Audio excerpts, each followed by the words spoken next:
আজই ডাউনলোড করুন আর এনজয় করুন আপনার পছন্দের শো। এই পরিবারের লোকেদের মধ্যে কেউ একজন বিশ্বাসঘাতকতা করেছে মা। একদমই তাই। তা না হলে মেডিনেস্টের প্যাডে ডেথ সার্টিফিকেট লেখা হবে কি করে? এটা নিশ্চয়ই মেডিনেস্টের কেউ এই কাজের সঙ্গে যুক্ত। অন্যায় যে করেছে সে কিছুতেই ছাড়া পাবে না। আনন্দী, চলো, আমাদের ওই দিকটাও দেখতে হবে। যাচ্ছি।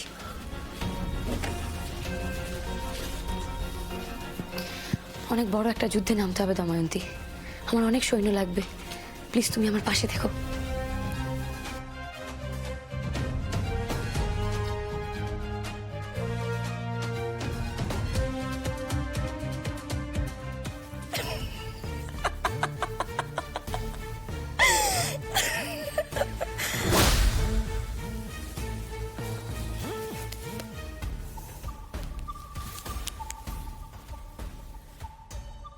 হ্যালো। হ্যালো। আগুন চলছে আর তাও তাও করে চলছে। জ্বলবে না, কম তো জ্বালায়নি আমায়। যখন যেদিন যেদিকে গেছি সেদিকেই কাঁটা বিছিয়ে রেখেছিল। এখন তো ছটফট করছে। ইস, তুমি যদি দেখতে পেতে না। আমি তো খুশি হয়েইছি, কারণ প্রতিশোধ নেওয়া হয়ে গেছে। আচ্ছা, তুমি কেন এটা করলে? মানে তোমার কোন ক্ষতি করেছিল? হ্যালো, আছো? বলছি, মেডিনেস্ট না লাহিড়ী বাড়ি, কার ওপর এত রাগ তোমার? বলবো, সব বলবো। ধীরে ধীরে তুমি সব জানতে পারবে।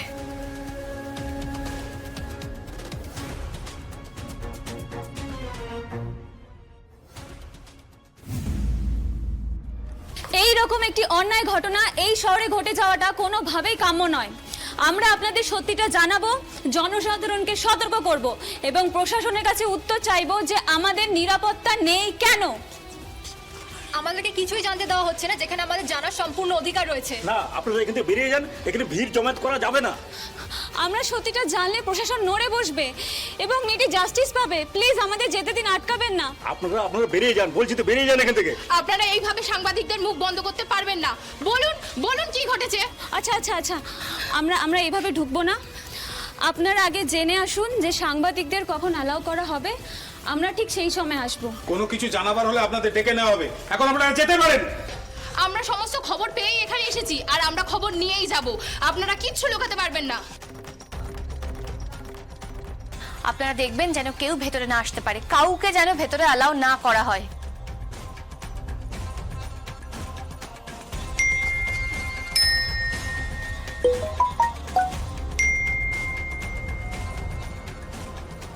আননোন নম্বর। অয়ন্তিকা লাহিড়ীর সর্বনাশ করা হয়েছে। এই কাজটা ওর পরিচিত কেউ বা কারা মিলে করেছে। অয়ন্তিকা লাহিড়ীর সর্বনাশ করে শ্মশানে ওকে ফেলে রাখা হয়েছিল। সেখান থেকে ডক্টর আদিদেব লাহিড়ী এবং ডক্টর আনন্দী লাহিড়ী ওকে নিয়ে এসেছে। তথ্যের সত্যতা যাচাই করতে হাসনাখালী শ্মশানে খোঁজ নেই।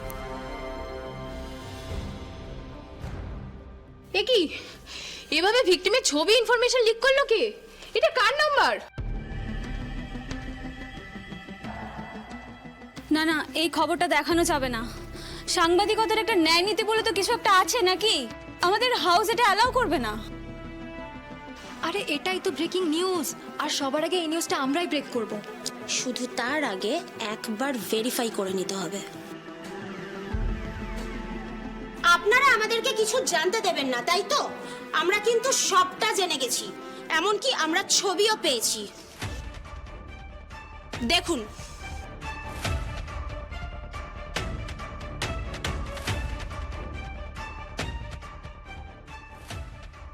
এক্সকিউজ মি, ছাড়ুন ফোন।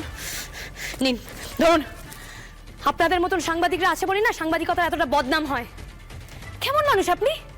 আপনি না এত বছর ধরে জার্নালিজম নিয়ে প্র্যাকটিস করেছেন? নিশ্চয়ই করেছেন তো। আপনারা এইটুকু জানেন না যে ভিকটিমের ছবি, নাম, ঠিকানা এইভাবে সবকিছু জনসমক্ষে পাবলিশ করা যায় না? আপনার পাশের মানুষটিকে দেখুন, তার কাছেও নিশ্চয়ই, তার ফোনেও নিশ্চয়ই এই ধরনের মেসেজ গেছে। কই, সে তো এটা নিয়ে খবর করার কথা একবারও ভাবেনি। সাংবাদিকদের কাছ থেকে তো আমরা এটাই আশা করবো। আশা করি এটাই তো সাংবাদিকতা, নাকি? এখন আপনি আমাদের জার্নালিজম শেখাবেন? শেখাবো ম্যাডাম, প্রয়োজন পড়লে তাই শেখাবো।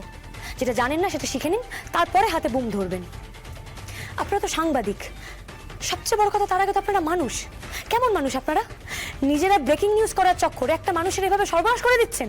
আগে ভালোভাবে খবর করতে শিখুন, কিভাবে একটা মানুষের সম্মান বজায় রেখে নিউজ করতে হয় সেটা শিখুন, তারপরে না হয় নিউজটা করবেন। তার আগে করার দরকার নেই। কি বলতে চাইছেন আপনি? হাসপাতাল থেকে কেউ আপনাদেরকে ছবিটা পাঠিয়েছে তো? সে যেই হয়ে থাক না কেন, তাকে তো আমি ঠিকই খুঁজে বের করে নেব। কিন্তু আপনারা এটা কি করছেন বলুন তো?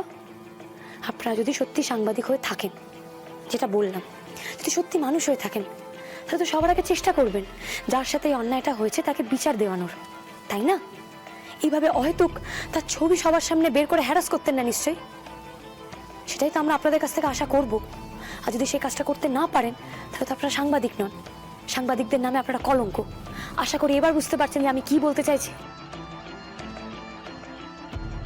বেশ হয়েছে, ওদের এই কথাগুলো শোনার দরকার ছিল। ঠিক বলেছিস।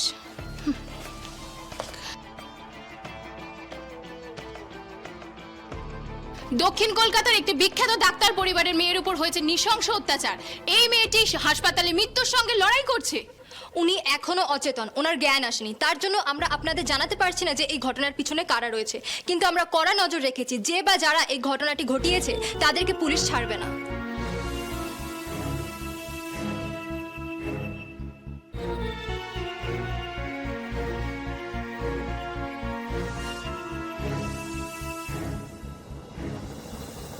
এত হ্যাপা করে অন্য সিন লাগিয়ে জার্নালিস্টদের খবর পাচার করলাম। এতক্ষণে চ্যানেলে চ্যানেলে অয়ন্তিকার ছবি ঘোরার কথা, লাহিড়ী বাড়ির মান সম্মান ধুলোয় মিশে যাওয়ার কথা। কিন্তু দেখো কেমন সব পরিচয় ঢেকে খবর করছে, সবটা আটকে দিল আনন্দী। আনন্দী, তুমি এমনি এমনি সবার চোখের বালি হওনি, অনেক গুণপনা আছে তোমার। এই খবরটা সাংবাদিকদের কে দিল? এরকম একটা বিষয় কে লিক করলো? আদি অয়ন্তিকার কেবিন পর্যন্ত কে গেল? অনেকেই তো গেছে, তুমি কাকে কাকে মনিটর করবে বলো তো? আমরা তো সবাই বিশ্বাস করেছি মেডিনেস্ট একটা পরিবার, আমরা এত বছর ধরে পরিবারের মতো করেই থেকেছি, আর সেই বিশ্বাসটা তো খুব একটা ভুল নয়। এই পরিবারের লোকেদের মধ্যে কেউ একজন বিশ্বাসঘাতকতা করেছে মা। একদমই তাই। তা না হলে মেডিনেস্টের প্যাডে ডেথ সার্টিফিকেট লেখা হবে কি করে? এটা নিশ্চয়ই মেডিনেস্টের কেউ এই কাজের সঙ্গে যুক্ত। ছি ছি ছি ছি, আমার ঘরে বাইরে সর্বত্র এইভাবে খুন ধরে গেছে। আমি মেডিনেস্টের মানুষগুলোকে এক করে রাখতে পারলাম না, আমার পরিবারটাকেও তো আমি সামলে রাখতে পারলাম না। আমি হেরে গেলাম আদি, আমি সব দিক থেকে হেরে গেলাম রে। অন্যায় যে করেছে সে কিছুতেই ছাড়া পাবে না। শুনুন, আর এখানে আপনারা দাঁড়িয়ে কি করছেন? এই জায়গাটা ক্লিয়ার করুন পুরোটা, তাড়াতাড়ি ফাস্ট বার করে নিয়ে যান। দীপঙ্কর বাবু, আপনি এতটা শিওর হয়ে কি করে বললেন যে যে এই অন্যায়টা করেছে? আপনি জানছেন কি করে যে এই কাজটার সঙ্গে একজনই যুক্ত? একজন যে যুক্ত সেটা অন্তত আমি এই সময় জোর দিয়ে বলতে পারি আনন্দী ম্যাডাম।